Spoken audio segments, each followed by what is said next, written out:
আসসালামু আলাইকুম ভিউয়ার্স। আজকে দেখাবো কিভাবে জিপসাম তৈরি করা হয় এবং ফিটিং করা হয়।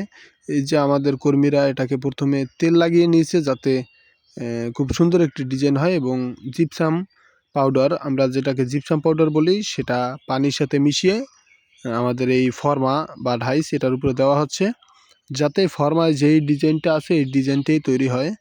তো আপনারা দেখতেই পাচ্ছেন আমাদের কর্মীরা কিভাবে কাজ করতেছে। আজকে আপনাদের দেখাবো এটা ফিটিংয়ের পরে দেখতে আসলে কীরকম হবে।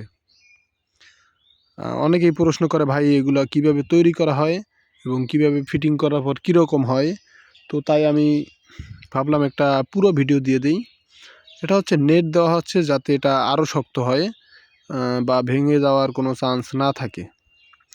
তো আপনারা ভিডিওটা কন্টিনিউ করেন, তাহলেই বুঝতে পারবেন জিপসাম কিভাবে তৈরি এবং ফিটিং করা হয়। আমাদের কর্মীরা খুবই নিখুঁতভাবে কাজ করে থাকে, তাদের কাজের কোয়ালিটি অনেক ভালো।